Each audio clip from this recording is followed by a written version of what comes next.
नमस्कार, मैं तत्व गुरु आपका स्वागत करता हूं अपने यूट्यूब चैनल सरल समाधान में। मित्रों, पौष के पावन मास में हम इष्ट देवताओं की कथा कर रहे हैं। प्रतिदिन यूट्यूब में एक क्लिप डालते हैं और अलग अलग इष्ट देवताओं की पूजा का विधान और उनके परिचय हम आपको दे रहे हैं। विस्तार से जानने के लिए आप 4 तारीख से 11 तारीख तक हमारे फेसबुक पेज पर या हमारे यूट्यूब लाइव पर आप जुड़ सकते हैं। परंतु हम आपको पूजा की विधि और मुख्य उनकी प्रस्तावना यानी उनका इंट्रोडक्शन आपको हम दे रहे हैं। आज मैं आपको बता रहा हूँ उत्तराखंड के बहुत लोक प्रसिद्ध और देवताओं की मनोकामना पूर्ण करने वाले और हमारे गौधन की रक्षा करने वाले यानी हमारे जो है गोष्ठ की रक्षा करने वाले भगवान एडी देवता की कथा, उनकी पूजा के बारे में बता रहा हूँ। एडी देवता कौन है, इसके बारे में थोड़ा सा परिचय दे दूं। कहते हैं कि कश्यप ऋषि की 2 पत्नियां थी, दिति और अदिति। अदिति से देवता पैदा हुए और दिति से राक्षस। हिरणाक्ष और हिरण्यकश्यप दोनों पैदा हुए और दोनों भगवान नारायण के द्वारा अनेक प्रकार से मार दिए गए। और दिति ने तब उस समय सोचा कि भाई मेरे 2 पुत्र हुए, दोनों का वध हो गया। तब वो पुनः कश्यप ऋषि के पास गई तो ऋषि ने कहा कि देवी, अगर आप भगवान शिव की आराधना करते हैं और पौष के महीने में अगर आप भगवान शिव को और माँ भगवती पराम्बा जगदम्बिका को अगर यथोचित उनका पूजन करती हैं तो आपको भगवान शिव की कृपा से अलौकिक दिव्य संतान की प्राप्ति होगी। तो उन्होंने ऐसा ही किया दिति ने, और उन्होंने बहुत समय तक भगवान बहुत बड़ी गहरी बर्फ़ में अपने पैर डुबाते हुए भी भगवान शिव की आराधना के लिए हिमालय में बैठकर उन्होंने घोर तप किया और भगवान शिव की आराधना की, और जिससे वह गर्भस्थ हुई। और गर्भस्थ होने के बाद परंतु उनके पहले गर्भ से 2 राक्षस पैदा हो गए थे। कहीं यह भी राक्षस न हो और वह देवताओं को परेशान न करे, इसलिए देवराज इंद्र ने गर्भ में जाकर के उसके 49 टुकड़े कर दिए गर्भ में पल रहे शिशु के।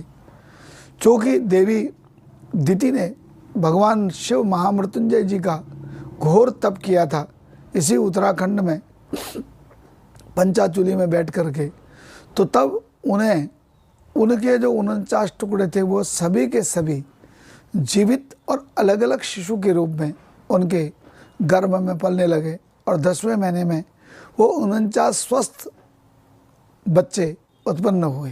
परंतु उन बच्चों को देख करके अब देवराज इंद्र को पता चला कि ये तो सब देवगण हैं और ये भगवान देवादिदेव महादेव की कृपा से सुरक्षित हैं, तो इसलिए ये शत्रु हो ही नहीं सकते मेरे। इसलिए उन्होंने दिति माँ से अपने उन 49 भाइयों को अपने साथ देवलोक ले जाने की बात कही। दिति ने उनका लालन पालन किया और फिर बाद में वह सभी देवराज इंद्र के प्रलोभन में आकर के जो है स्वर्ग चले गए। और स्वर्ग जाने के बाद वे सब मरुत कहलाए और उनकी संख्या थी 49। सुंदरकांड में भी एक जगह पर वर्णन आता है जब भगवान हनुमान जी की पूंछ में आग लगा दी गई और वह उसके ऊपर अट्टारिका के ऊपर जब चढ़े तो उन्होंने देखा कि भाई लंका में तो आग ही नहीं लग रही।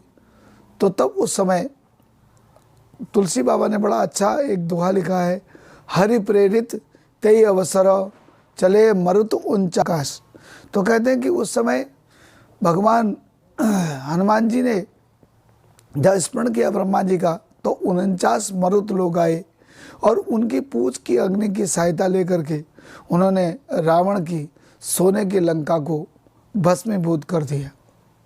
तो यही 49 जो हमारे मरुदगण हैं यही एडी कहलाते हैं। यही एडी में जो है 22 नकारात्मक शक्तियां हैं और उसके बाद जो 27 हैं वो सकारात्मक वायु हैं। उन सकारात्मक वायुओं में 10 प्रकार की वायु हमारे शरीर में भी रहती है, यानी एडी जी का वास हमारे शरीर में भी है।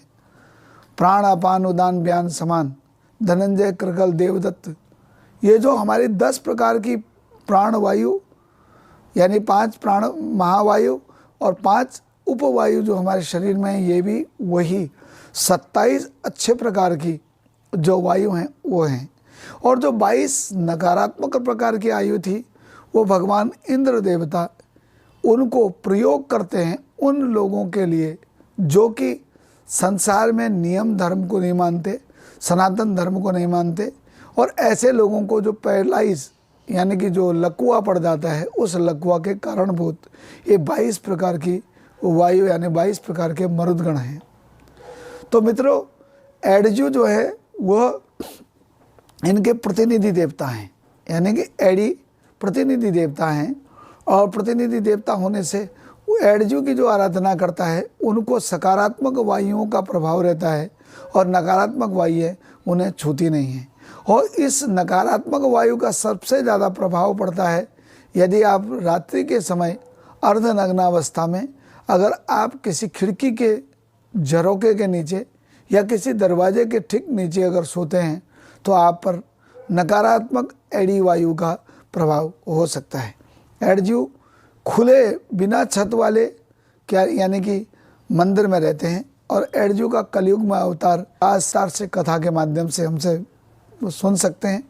और एडजू का खुला मंदिर होता है, और एडजू को सबसे प्रिय धनुष बाण, त्रिशूल, बर्छा, भाला और साथ ही साथ चिमटा उन्हें बहुत प्रिय है।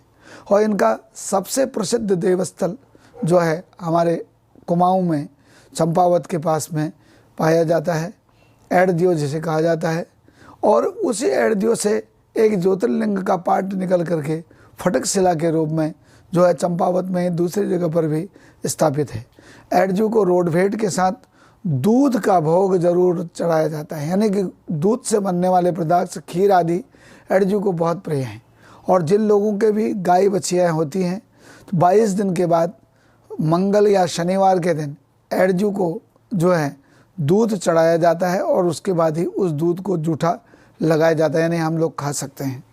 और एडजू माँ भगवती पराम्बा जगदम्बिका के परम भक्त हैं, और जो एडजू की उपासना करते हैं उन पर एडजू बड़ी कृपा करते हैं और उन्हें बड़े से बड़े प्रभाव से कष्ट से जो है दूर कर देते हैं। और एडजू का जो स्वरूप है वो बहुत भयंकर स्वरूप है, और उनको 2 भयंकर डाइनें उनके साथ चलती हैं, 2 झपुआ और कठुआ नाम के 2 कुत्ते उनके साथ चलते हैं, और त्योना और ब्योना नाम के दोनों भाइयों में एडी जो हैं उनके कपाल में एक आंख है, और उनका बहुत ही कुरूप ऐसा रूप है कि जिसे कोई अगर देख ले तो उसका हृदय भी दीर्ण हो जाए। परंतु अपने भक्तों को जब वो अपने दर्शन देते हैं तो उससे उनकी मनोकामना पूर्ण होती है।